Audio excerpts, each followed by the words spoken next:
Šta ćemo da radimo?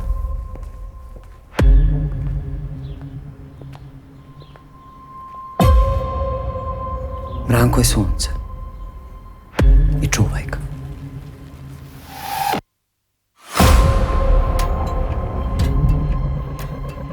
Reci Branku da pripazi na Sofiju.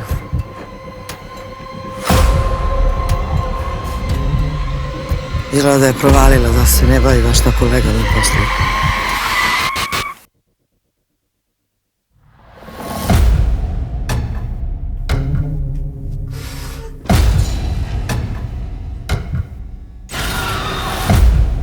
Ja ću ovo sve da sredim.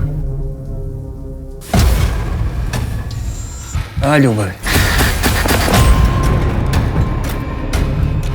Sad je jedino važno da me slušaš šta ti govorim.